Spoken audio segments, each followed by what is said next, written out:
queridos amigos e irmãos, eu entendo que nós temos uma noite mais quente do que o normal, mas gostaria de chamar toda a sua atenção para esses breves momentos aqui diante da palavra de Deus, porque o que nós temos aqui são as palavras do Deus vivo. Abra comigo no Evangelho de Lucas, ou melhor, no Evangelho de Mateus, queridos, Lucas de fato, no capítulo de número 15, eu lerei os versículos 1 e 2, Lucas capítulo 15, versículo 1 e 2. E chegavam-se a Jesus todos os publicanos e pecadores para o ouvir. E os fariseus e os escribas murmuravam, dizendo: Este, isto é, Jesus, recebe pecadores e come com eles. Nosso tema nesta noite é da vergonha à honra, do montouro à glória. Nosso título, as características de um verdadeiro, um genuíno arrependimento, aqui nesta gloriosa parábola do Senhor Jesus Cristo. Eu creio que esta é uma das mais poderosas representações do verdadeiro arrependimento em toda a Bíblia, em toda a palavra de Deus. A mais poderosa, creio eu, representação ilustrativa do que é a verdadeira conversão ao cristianismo, de tornar-se um crente no Senhor Jesus Cristo.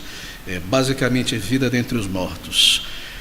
Essa parábola também fala sobre a alegria do Senhor Jesus Cristo, o gozo que Deus tem ao recuperar pecadores perdidos. Bem, queridos amigos, é sobre conversão. E a pergunta é: o que é a conversão segundo a palavra de Deus? O que é isso que tanto martelamos, chamado arrependimento?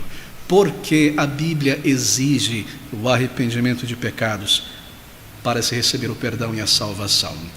Bem, arrependimento é o que aconteceu com o filho pródigo.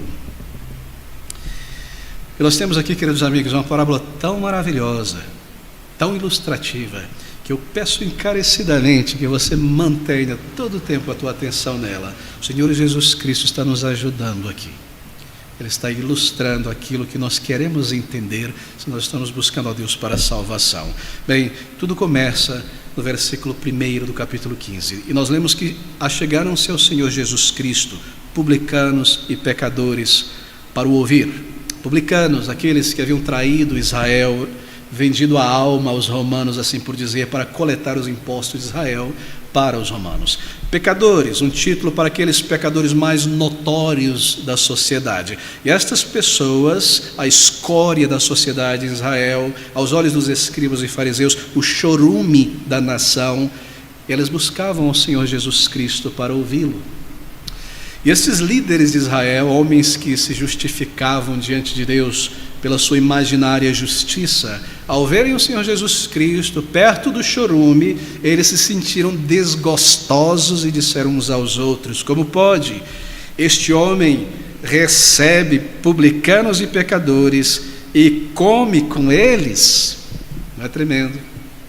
E aí, em resposta a essa declaração desses fariseus, uma declaração pública diante de todas as pessoas, que o Senhor Jesus Cristo declara essas 3 parábolas, 2 curtas parábolas iniciais, o aperitivo, para chegarmos então nesta gloriosa parábola, intitulada a parábola do filho pródigo. Na verdade são 2 filhos aqui, é a parábola de 2 filhos.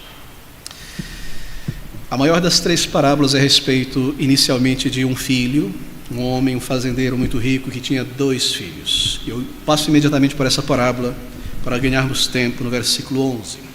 E disse o Senhor Jesus Cristo: um certo homem tinha 2 filhos, e o mais moço deles disse ao pai: Pai, dá-me a parte dos bens que me pertencem.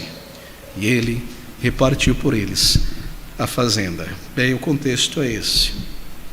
Na primeira parábola, o Senhor fala sobre a alegria que há diante de Deus e dos anjos por um pecador que é resgatado, é recuperado, trazido de volta a Deus. A parábola da ovelha perdida. Na segunda parábola da dracma, aquela moeda em Israel, uma mulher perde aquela moeda de valor. Ela varre toda a sua casa, ela ilumina, olha embaixo da cama, em todos os lugares, até que ela marca, vê o reslumbre, o brilho daquela prata, e ela diz: encontrei a dracma perdida, e se alegra com suas amigas. Isso representa a alegria, o regozijo que há em Deus e os seus anjos pela recuperação de um pecador perdido. Não é maravilhoso, queridos amigos? Veja, nós estamos falando sobre os sentimentos de Deus. Deus possui sentimentos. Maravilhoso, não é? Ele se alegra, ele tem regozijo com a salvação de um pecador. Sim, a Bíblia diz isso em muitos lugares, de muitas maneiras, que Deus não tem prazer na morte, na condenação de um pecador, mas alegra-se no arrependimento de pecadores. E aqui nós temos isso ilustrado nessas duas parábolas primeiras e sobretudo nessa terceira parábola, a maior delas. É uma parábola, a terceira, chamada parábola do filho pródigo, talvez a parábola mais conhecida em toda a humanidade depois do bom samaritano. Mas veja, é uma parábola que descreve a vergonha. Lembre-se, ela é dita aos fariseus e escribas em resposta às suas declarações. Ele se junta ao chorume e come com o chorume. E o Senhor então dirá àqueles homens que se auto-justificavam pela sua religião diante de Deus, uma parábola que representa e ilustra a vergonha. Por que isso?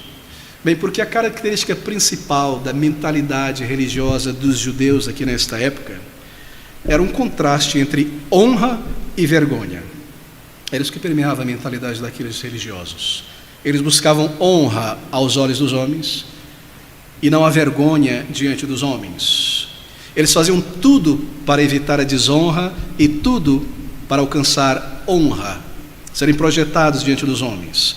E os fariseus e os escribas eram os depositários desta mentalidade, porque eram eles que ensinavam as pessoas e estabeleciam o ethos religioso e o compasso da religiosidade. E na mentalidade dos judeus, tudo girava em torno disso: evitar a todo custo a desonra e buscar honra, buscar glória. E eles também decidiam, os fariseus e escribas, quem na sociedade era uma vergonha e quem na sociedade receberia honra.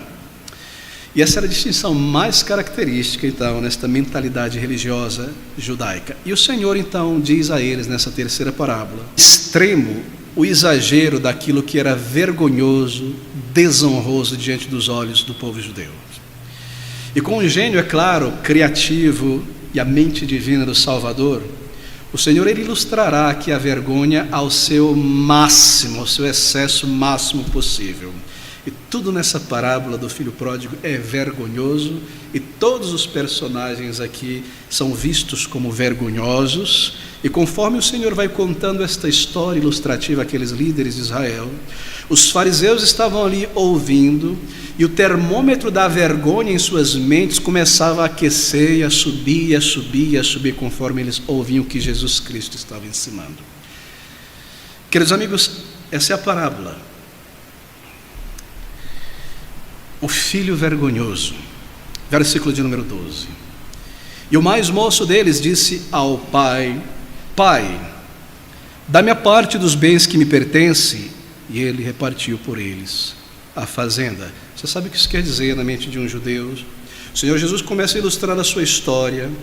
Ele diz: um determinado filho de um certo pai, um fazendeiro, um homem de posses, um homem benevolente, chega ao seu pai, ao mais novo aqui, não o primogênito, e diz descaradamente ao seu pai: Pai, eu exijo a minha herança e eu quero ela agora. Isso é vergonhoso diante dos judeus. Que filho é esse que maltrataria o seu pai e a sua mãe desta maneira? A sociedade judaica tinha esse elemento de profundo respeito pelos mais velhos, um dos mandamentos. E ao ouvirem estas coisas, eles começaram a se horrorizar. Vergonha, que jovem vergonhoso, que filho é esse? Ele está fora de ordem, ele está fora do ranking, ele não é o primogênito. Quem é esse que chega ao seu pai, em outras palavras, diz: olha, eu preferia que você já estivesse morto para eu receber a minha herança, mas como você não está morto, reparte agora então os nossos bens, a minha parte por direito, e eu quero cair fora daqui. O filho vergonhoso, o filho horrível, é descrito aqui. Na mente dos fariseus, o que um pai, ao ouvir uma coisa como essa, eles estavam ali pensando e ouvindo a história do Senhor. O que um pai como esse deveria fazer seria pegar esse menino pelo colarinho e sacudir ele, pegar um cipó de laranjeira e dar uma surra muito forte nele, para que ele aprenda a honrar pai e mãe. Assim os judeus estavam pensando. Mas não é isso que o Senhor Jesus Cristo diz no versículo 12. E ele, o Pai, repartiu por eles a fazenda. E o que nós temos aqui na mente dos fariseus é uma vergonha ainda maior. Um pai vergonhoso. Que desonra para a sociedade judaica um pai fazer uma coisa dessa. Que pai é esse que coadunaria com a atitude horrível, ilegal de um filho como esse, quebrando o mandamento de Deus e dando tamanho mau testemunho? Que história vergonhosa, isso não tem nada a ver com o nosso ethos religioso. Que história é essa? O Senhor Jesus Cristo está construindo uma história vergonhosa aqui. E o próximo ato na narrativa do Senhor Jesus Cristo é um ato vergonhoso também, porque nós lemos no versículo 13 que poucos dias depois o filho mais novo, ajuntando tudo quanto tinha, isto é, partiu para uma terra longínqua e ali desperdiçou os seus bens, vivendo dissolutamente. Uma terra longínqua, não um bairro, uma cidade em Israel, mas um outro país. Ele foi para viver entre os gentios, um judeu vivendo entre os gentios. Mas isso é uma vergonha, porque os judeus consideravam todos os gentios como gentalha, povinho, como os porcos, os animais. Nós somos as pessoas, nós somos os seres, eles são animais, são porcos imundos. Um judeu viver entre gentios, isso é uma vergonha, isso é algo horrível. Que história é essa que esse Salvador, esse profeta, esse Senhor nos está contando? O que ele quer dizer, onde ele quer chegar? É uma história de vergonha. Ele despede o seu pai, ou melhor, nem despede, ele junta os seus bens, então ele foge dali para um outro país. E o que ele está dizendo é: eu quero estar longe de ti, pai. Eu não quero mais estar sobre a tua vista. Eu odeio os teus valores. Eu vou para uma outra cultura, uma outra nação, onde eu possa viver o que eu quero, o que eu gosto, sem ninguém me policiar, sem ninguém apontar o dedo e fazer tudo o que eu quero. Que filho desonroso, horrível, vergonhoso é esse? Ele vai para um país gentio. E essa é a história do Senhor Jesus Cristo. Eu creio que nessa altura da história, os fariseus já estão enojados do que estão ouvindo, da boca daquele homem que sentava-se com o chorume da sociedade para se alimentar com eles. E no versículo 16 a história segue em diante, 15 e 16. E foi aquele jovem, e chegou-se a um dos cidadãos daquela terra, versículo 14, desculpe. E havendo ele gastado tudo, houve naquela terra uma grande fome, e começou a padecer necessidade. E foi, e chegou-se a um dos cidadãos daquela terra, o qual, veja, o mandou para os seus campos a apacentar porcos. Nessa altura do campeonato, os fariseus estavam procurando por oxigênio, estavam prontos a vomitar. Um judeu, junto de porcos, apacentando porcos, isso é de arrepiar, isso é horroroso, isso é desonroso, que coisa absurda. Que história é essa? Eles estavam segurando o termômetro da desonra, estava lá no topo já na mente daqueles homens que ouviam o Senhor Jesus Cristo. Que este jovem, este rapaz da parábola, um pecador como este, que desonrou a sua nação, seu Deus, seu Pai, que desperdiçou, não só desonroso, mas não inteligente, ao ponto de simplesmente gastar tudo que tinha, imaginando que a fonte continuaria jorrando. Um indivíduo sem preparo, sem capacidade. Que história absurda. Meus queridos amigos, deixe-me então fazer a nossa pausa aqui. Quem é esse rapaz na parábola? Este jovem aqui. Bem, ele é o pecador, não é? A pergunta não é o que ele é, mas na parábola do Senhor Jesus Cristo, quem é este jovem aqui? Este jovem sou eu e você. E o que o Senhor Jesus Cristo está dizendo é isso. É assim que Deus, o Pai Celestial, este fazendeiro, proprietário do universo, que criou homens e mulheres à sua imagem e semelhança, como um filho traz a imagem de seu pai, nos vê. Ele nos vê como meninos rebeldes, odiosos, egocêntricos, que um dia chegaram ao seu próprio Deus e disseram: Deus, Eu prefiro que você não exista. Eu vou viver a minha vida e tomar tudo que é teu, o ar, a saúde, os meus melhores anos de vida, as minhas capacidades para viver para mim mesmo e gastar comigo mesmo como se tu não existisse. E eu prefiro que o Senhor viva, você esteja fora da moldura da minha existência. Eu vou viver aqui como se você não existisse. Eu não posso negar a tua existência, mas eu vou abafar a voz da minha consciência. Eu vou fazer tudo nesta vida contrário aos teus valores. Eu te detesto, eu te odeio, eu lanço fora os teus mandamentos. Eu vivo para mim mesmo, eu sou o meu Deus e o meu Senhor. É isso que o Senhor Jesus Cristo está dizendo. Como Deus nos vê, como este filho pródigo. Observe o que ele diz aqui. Um jovem ambicioso, completamente indiferente às outras pessoas, o que isso causaria na propriedade do pai, uma quebra grande, dividi-la dessa maneira, perder ali um filho, um trabalhador, a vergonha na sociedade e tudo mais. Um jovem arrogante, um jovem que se importa somente consigo mesmo. Esse é o retrato de Deus sobre o ser humano pecador. Rebelde, que se aliena do seu Deus para viver para si mesmo e fazer tudo aquilo que é contrário à vontade do seu Criador. Mas chega um dia que aquele jovem, tendo crescido um pouco, ele agora já não é mais um menino. Ele tem sua força e sua capacidade, e ele diz ao seu pai: eu quero que você esteja morto. Claro, ele não disse nessas palavras, nem nós dizemos isso literalmente a Deus, nós não articulamos desta maneira contra Deus, mas é isso que nós dizemos a Ele. Quando nós ouvimos a sua voz na consciência e pisamos em cima dela para nos entregar a tudo aquilo que nós sabemos ser desagradáveis à palavra de Deus, nós estamos dizendo isso a Ele com a nossa vida. Nós estamos levantando o punho da nossa incredulidade contra o Deus vivo e o desprezando. Assim nós agimos, queridos amigos, e não demora muito para nós agirmos assim. Começa na infância. Logo que nós começamos a entender um pouco o que é a vida, poucos anos de idade, e as possibilidades desta vida, o nosso coração egoísta começa a planejar, e logo que nós temos alguma capacidade financeira, intelectual, física para agir, então nós começamos a colocar os nossos planos em desenvolvimento. E aquelas restrições, nós começamos a lutar com elas e fazer o nosso caminho nesta vida. Nós dizemos a nós mesmos,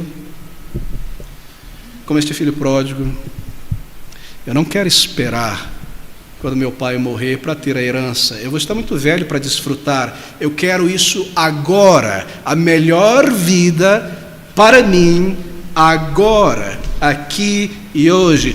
Deus, teus valores e preceitos eu rejeito para viver o meu pecado, entregar a minha vida, minha mente, o meu corpo, aquilo que eu quero. Essa é a nossa declaração diante de Deus, o nosso Criador, e é ilustrada nessa história vergonhosa aqui, narrada pelo Senhor Jesus Cristo. Eu irei tomar o meu corpo, as minhas habilidades para mim mesmo. Eu vou fazer o meu caminho pela vida, sem qualquer consideração se eu estou agradando ou desagradando a Deus.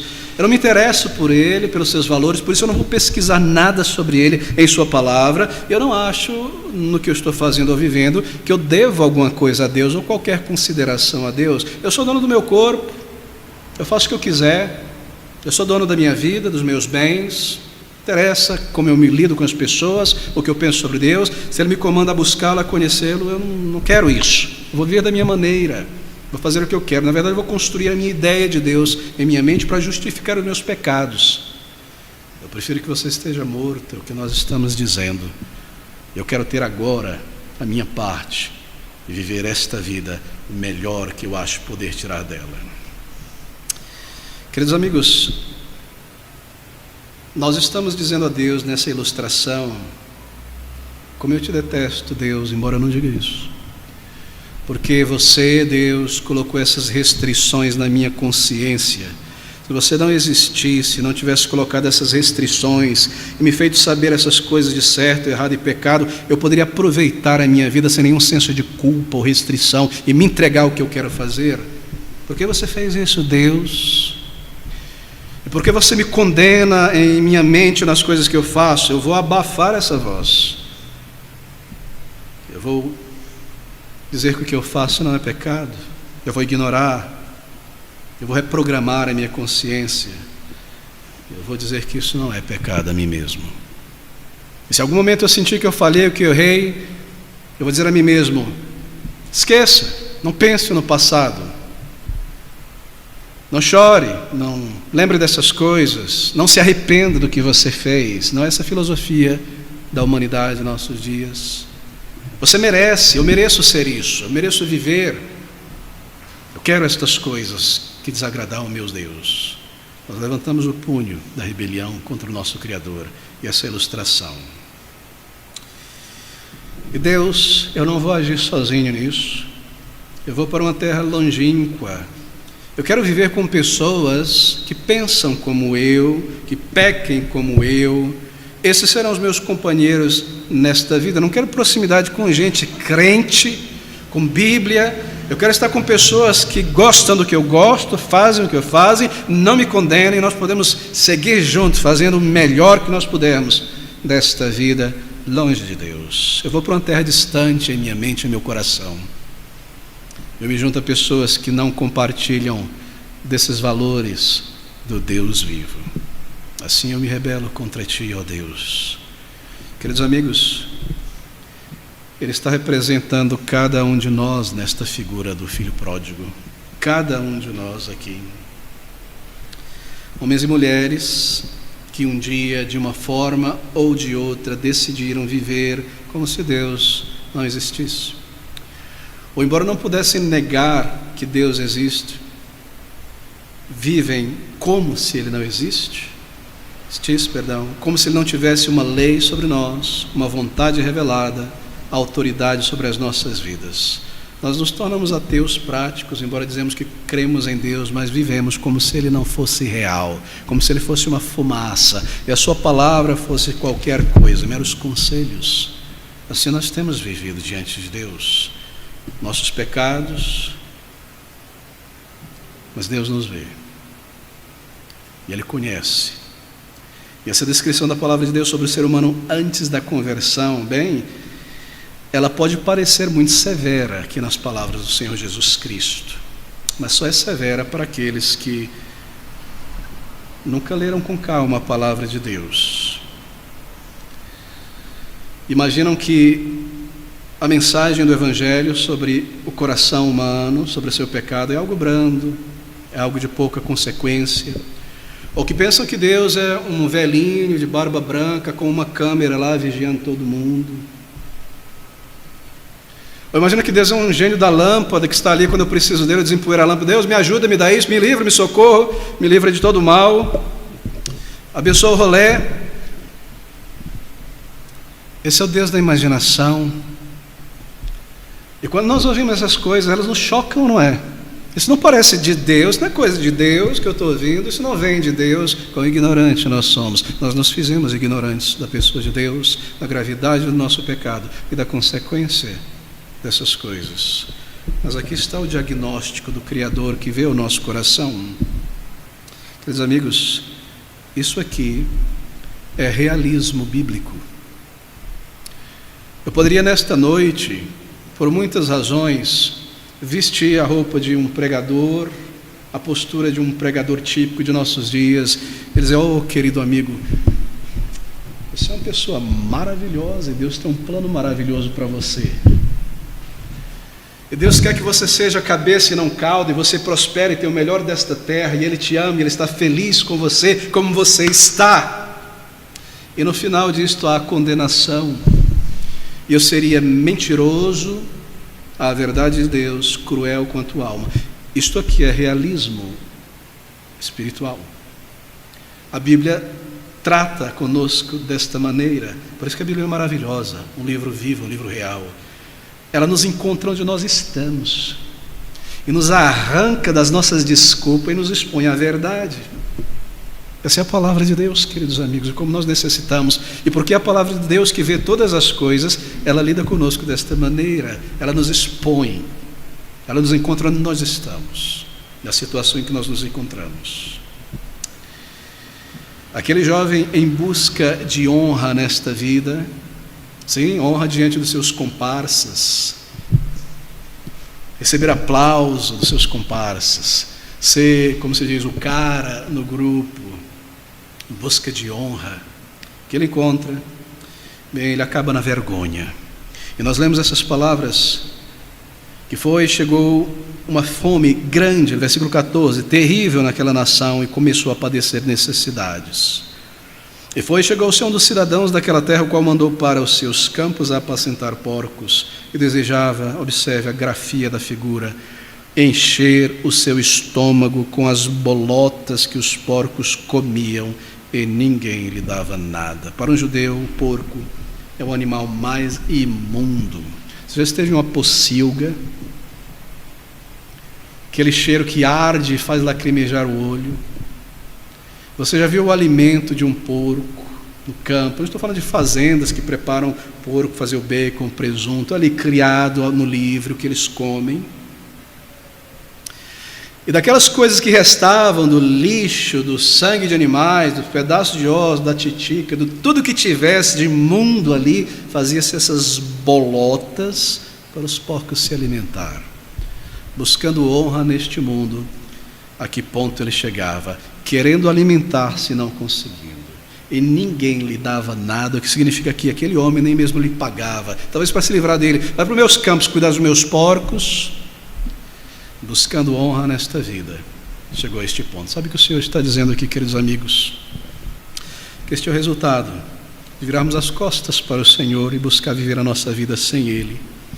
Viver a nossa vida para os outros, como se o que nós fazemos, a maneira como nós pensamos e vivemos, fosse algo irrelevante diante de Deus. O resultado é trágico. Se não nesta vida, na morte, a vergonha maior, partir sem nada em minhas mãos. E tudo aquilo que eu acumulei, que eu achei honroso nesta vida, diante dos homens, eu tenho que deixar para trás, para subir à presença de meu Criador, sem nada em minhas mãos, senão a minha alma eterna e a minha culpa para ser julgado. Da honra à desonra.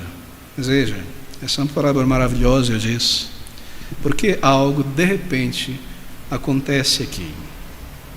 E aquele estado de vergonha daquele rapaz, veja, ele toma uma nova, diferente e mais elevada forma de vergonha ainda. O jovem que se tornou uma vergonha aos olhos dos outros, de repente, ele se torna uma vergonha aos seus próprios olhos. Versículo 17, tornando em si, disse: quantos jornaleiros, pessoas que trabalhavam a jornada diária, o chapa, não é que vendia jornal, não.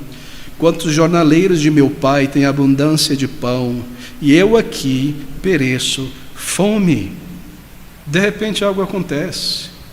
Queridos amigos, é aqui que nós vemos a grandeza do gênio divino de Cristo e o coração de Deus pulsando de misericórdia aqui.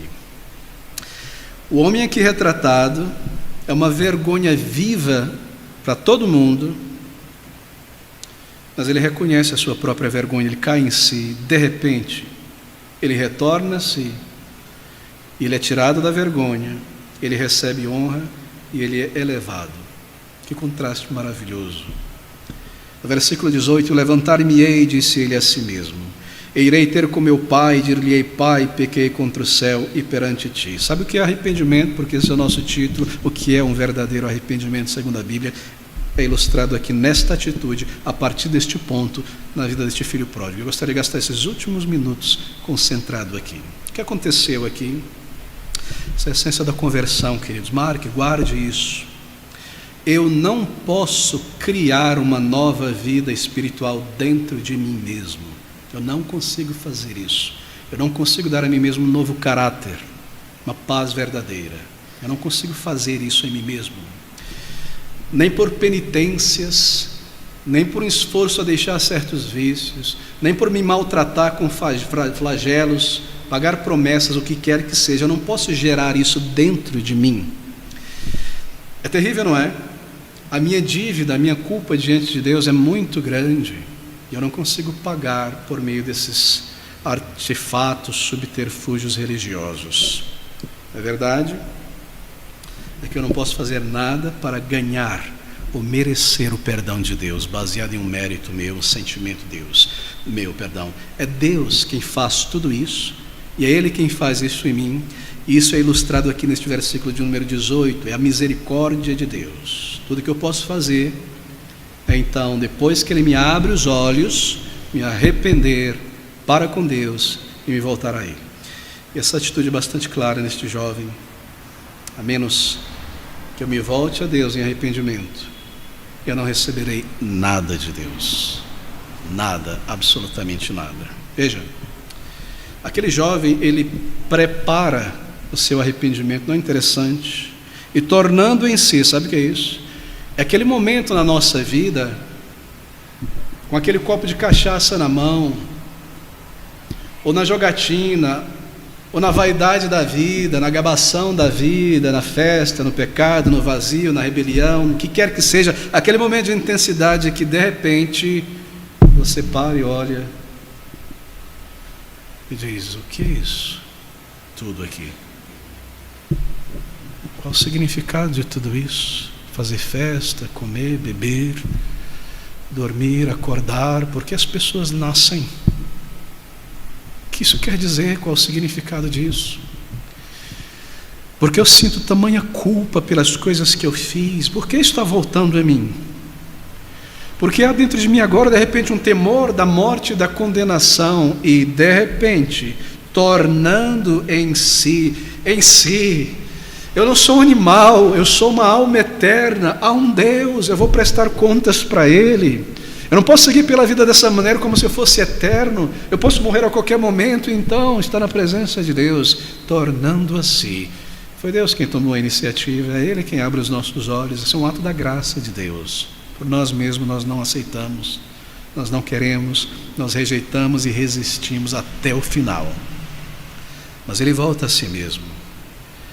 E percebendo o seu estado, a sua vergonha, a sua desonra diante de Deus, seu Pai, Ele começa a pensar e preparar-se. E Ele diz: eu vou me levantar daqui, versículo 18. Eu irei ter com meu Pai.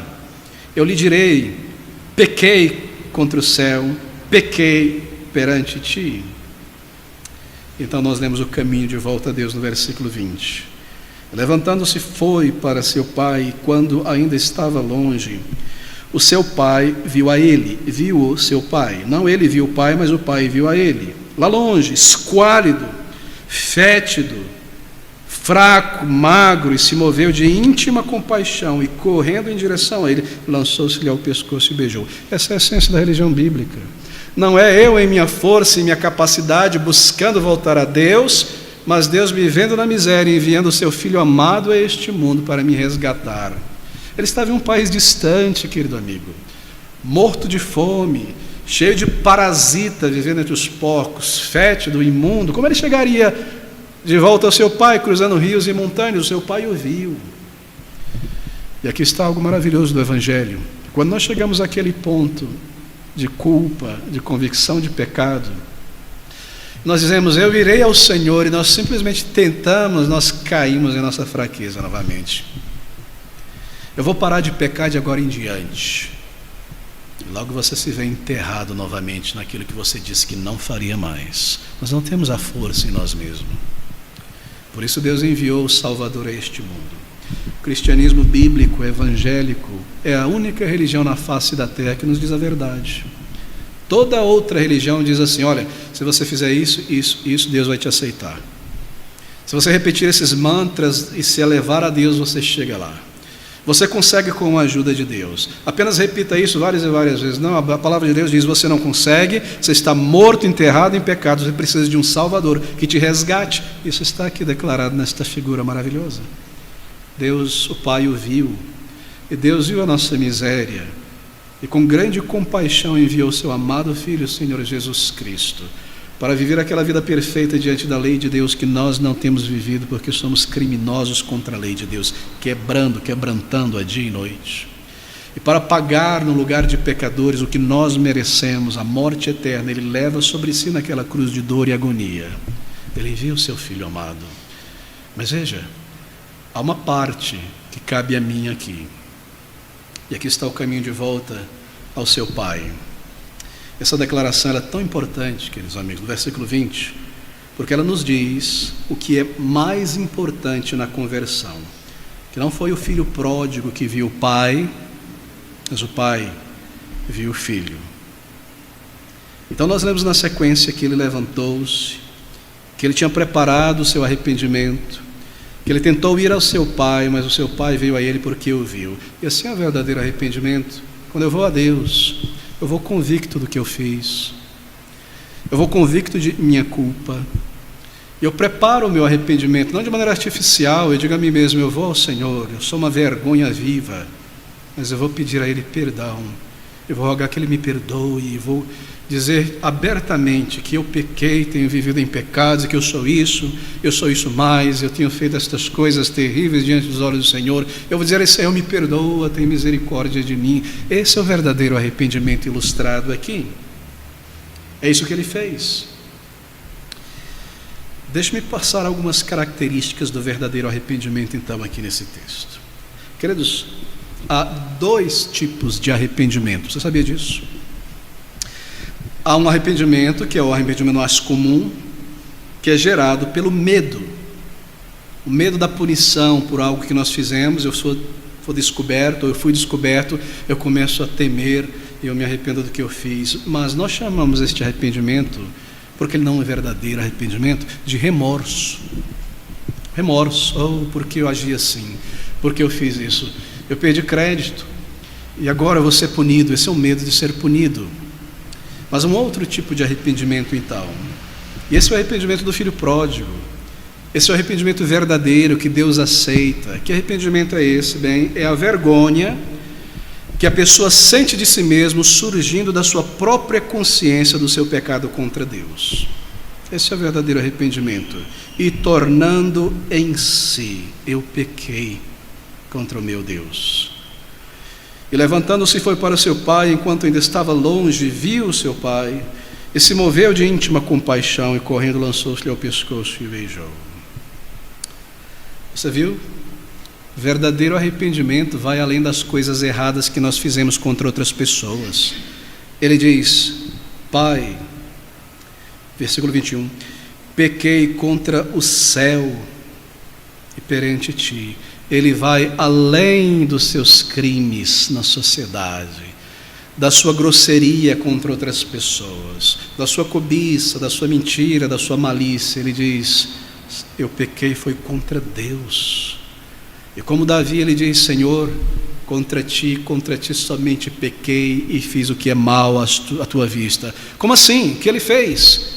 Ele matou um homem, ele adulterou, ele roubou a mulher daquele homem e matou. Ele está dizendo: contra ti pequei. Não foi contra o homem e contra a mulher, contra ti pequei e fiz o que é mal diante da tua vista. Por que contra Deus? Porque Ele que diz: não adulterarás, não matarás, não mentirás. É a lei de Deus que nós quebramos. E Ele diz mais ainda: pequei contra ti, fiz o que é mal à tua vista. Quando eu cometi aquele ato horrível de traição, o Senhor estava lá vendo, foi à tua vista. Senhor, eu não escondo mais, eu pequei diante de ti, eu ocultei para mim mesmo, mas o Senhor viu tudo, o Senhor estava lá. Eu sou uma vergonha, eu reconheço, Senhor, o meu pecado, me perdoa, tem misericórdia de mim.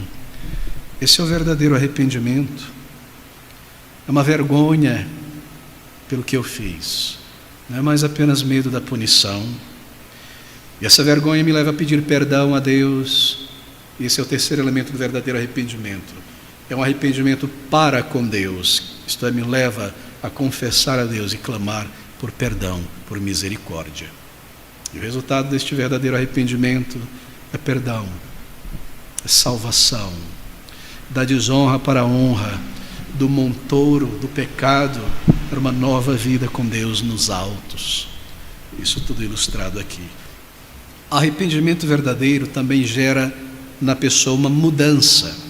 Veja, a raiz grega da palavra arrepender-se aqui não é a confissão de um pecado. Ele arrependeu-se, confessou um pecado, não. A raiz traz a ideia de uma mudança de mentalidade, de visão a respeito do pecado, da vida. Isso é verdadeiro arrependimento. Esse é o genuíno arrependimento. Eu reconheço que eu não somente fiz coisas erradas, eu reconheço que eu sou um pecador diante de Deus. Esse é o sentido de arrependimento. Eu agi impiamente diante de Deus. E o verdadeiro arrependimento, queridos amigos, ele gera grandes sentimentos. Versículo 20 e 21, é difícil transmitir isso por palavras, né? Mas veja, jorrando de sentimentos nesse versículo, e levantando-se foi para o seu pai, todo o drama aqui, eu pequei, a comoção aqui não há, há uma espécie de desespero pela culpa, angústia, há uma agonia na alma. É difícil crer nesse tipo de arrependimento que a pessoa diz, me desculpe, eu errei, não vou fazer mais isso, e volto a fazer. Ou em certas pessoas que dizem que se arrependeram do seu pecado, mas parece que nada mudou em suas vidas, e fazem isso sorrindo. Não há tristeza, não há vergonha, não há um senso de indignidade. Meus amigos, reconhecer que nós somos culpados diante de Deus é triste, é doloroso. Reconhecer que eu não sou aquela pessoa bacana e maravilhosa e perfeita que eu achava ser, e que na verdade eu sou pior do que eu achava ser, não é fácil. Arrependimento verdadeiro gera verdadeira comoção real, sincera na alma, porque eu sinto, eu vejo, eu entendo, eu sou esta coisa nojenta diante dos olhos de Deus. Quebranta, não é? Quebranta realmente. Grandes sentimentos aqui.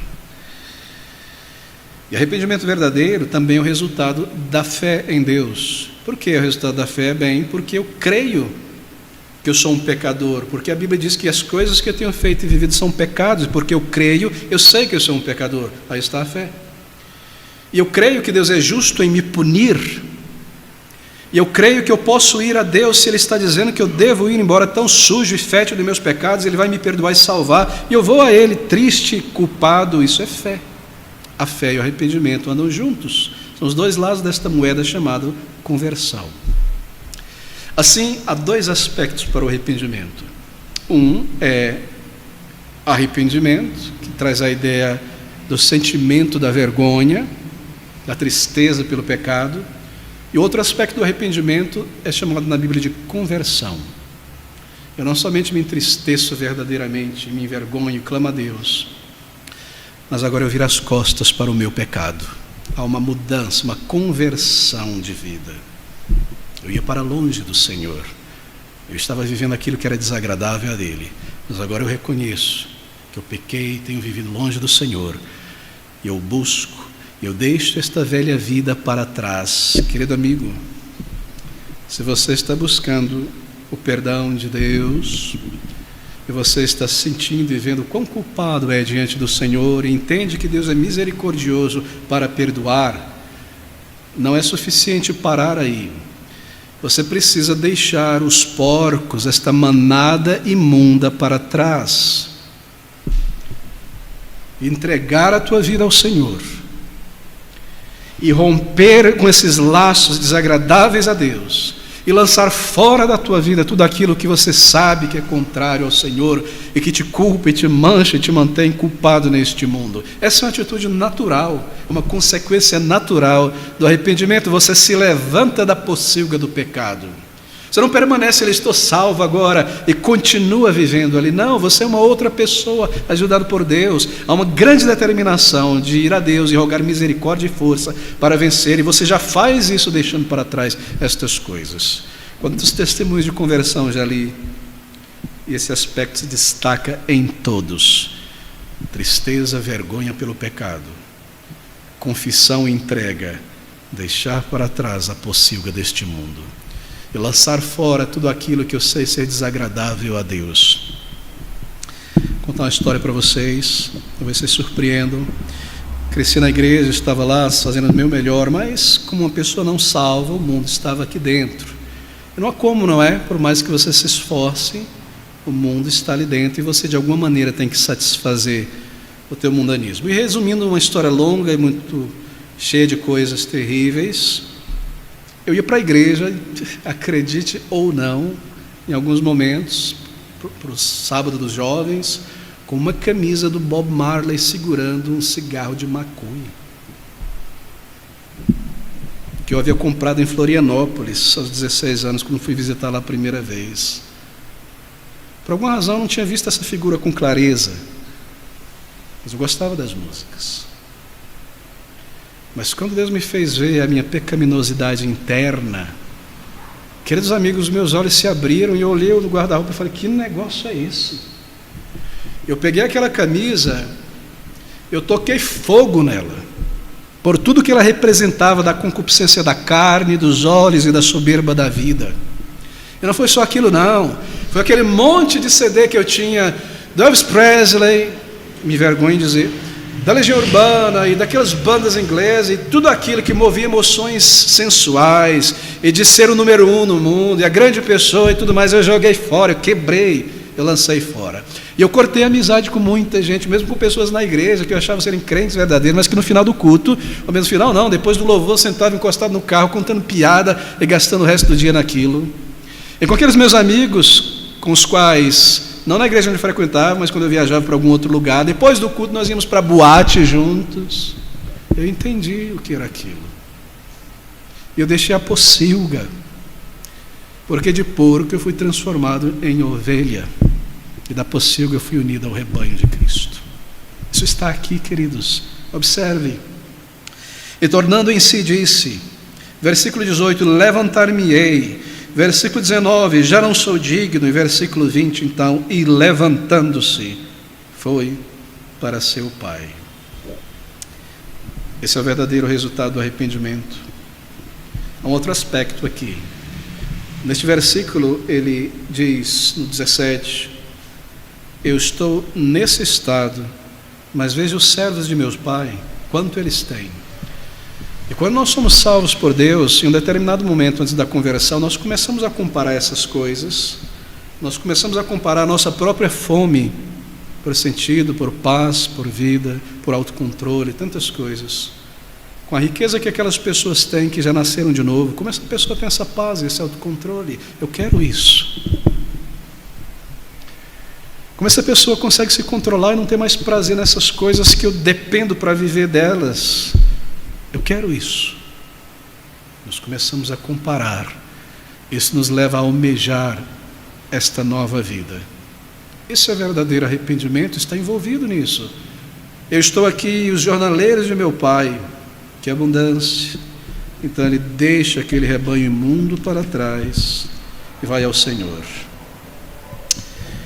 Querido amigo, se o Senhor já está movendo em tua alma a respeito destas coisas, e você está convicto agora de que você é um pecador diante de Deus, e que Deus é justo em lhe condenar, e que você não merece nada da graça de Deus, senão rejeição, então veja isso aqui, isso é o amor de Cristo, mostrando o amor do Pai. Você pode ir a Deus em oração e clamar a Ele e se entregar a Ele.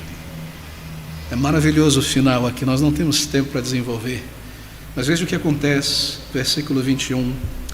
E o filho levantou-se e foi ao pai, o pai se lançou ao pescoço, o abraçou, e o filho disse, pai, pequei contra o céu e perante ti, já não sou digno de ser chamado teu filho. O pai o corta no discurso e disse aos seus servos, trazei depressa a melhor roupa. Nós vamos a Deus em temor, em vergonha, e às vezes nós temos um inventário enorme de nossos pecados. Eu vou dizer tudo a Deus, mas Ele que vê o coração e o verdadeiro arrependimento, Ele não nos esmaga ali no arrependimento. Esse pai poderia ter dito, fica aí parado, rapaz, o que você está achando, que as coisas são assim? Que é só voltar e está tudo normal? Você vai trabalhar lá muito tempo sozinho, para depois ser reconhecido algum. Não. Senhor, eu me arrependo, me perdoa. E a resposta do Senhor, trazei depressa, sem demora, a melhor roupa, vestilho, ponde-lhe um anel de filho, não servo, sandálias nos pés, porque não é escravo, escravo anda sem sandálias. Filho de Deus, salvo, amado por Deus, reconciliado. Não é maravilhoso? Conta essa história de um jovem parecido com este filho pródigo que se rebelou contra o seu pai, foi viver a sua vida longe dele, fazendo pouco caso do seu pai, e fez muitas coisas erradas e difamou o nome do seu pai, até um determinado momento que ele cresceu, casou-se, teve seu filho, enfrentou algumas dificuldades com seu filho e de repente ele caiu em si mesmo. Eu agi muito pior com meu pai do que meu filho age comigo. Mas quando que isso aconteceu no século XIX? Ele estava muito envergonhado, muito entristecido, mas desejava reconciliação com seu pai. E ele temia que o seu pai não receberia. Direi ao meu pai isso, mas ele não vai me receber, eu vou lá. O que eu fiz foi terrível. Então ele decidiu escrever uma carta para o seu pai. E disse: pai, naquela carta, depois de uma longa introdução e certas coisas que ele disse ali: pai, eu pequei, eu errei. Eu sei que eu não mereço nada e o Senhor não vai me receber de volta, mas queria tanto me reconciliar com o Senhor. Eu vou pegar um trem no dia tal de volta para a tua casa, mas eu não vou parar lá, eu vou passar. E se o Senhor me recebe de volta, disse ele naquela carta tão comovente, põe ali um pedaço de pano branco pendurado naquela árvore, aquele carvalho que está na frente da estação. Quando eu passar de trem, eu vou ver que o Senhor me aceita de volta. Você já ouviu essa história? É o que está acontecendo aqui. Ele anseia, não é? Por ver aquele pano branco. Ouça esse versículo, é isso que está aqui. Direi ao meu pai: pai, pequei, me receba, põe um pano branco, me faz pelo menos um servo teu e eu saberei que o Senhor me perdoa.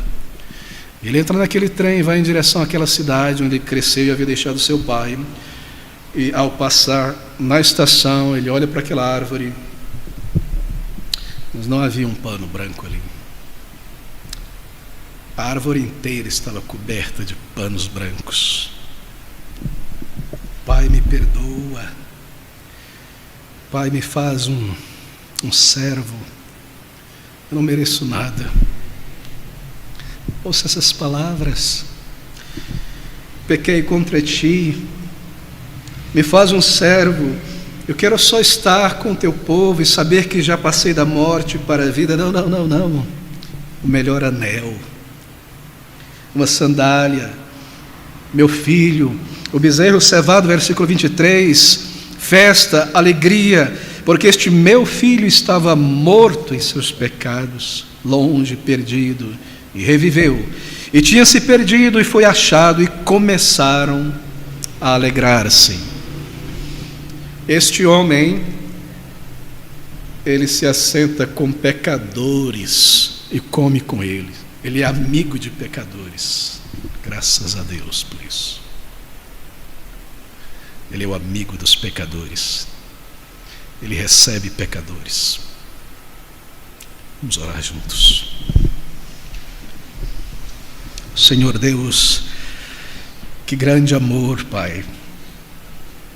Um amor tão grande que levou o Senhor a entregar o teu próprio Filho, Senhor Jesus, para sofrer daquela maneira na mão de pessoas tão vis, pecadores como nós. Que prova incomparável de que o Senhor está pronto a perdoar todo e qualquer pecador arrependido que clama ao Senhor por misericórdia, deixando este mundo, esta velha vida para trás e se lançando aos pés de Cristo para uma nova vida, para um novo começo, para o perdão, para a reconciliação.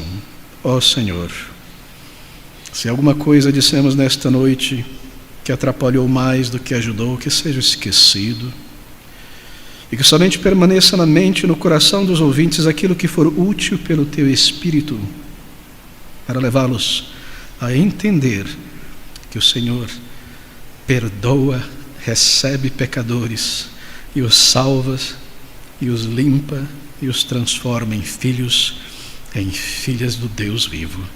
Dai-nos esta graça nesta noite e recebe muitos, Senhor, muitos que se voltarem a Ti em verdadeiro arrependimento e fé, e que o Senhor Jesus, que propiciou todas estas coisas, entregando a si mesmo para morrer no lugar de pecadores, seja assim grandemente louvado e glorificado por mais um filho pródigo que se arrependeu e voltou-se a ti.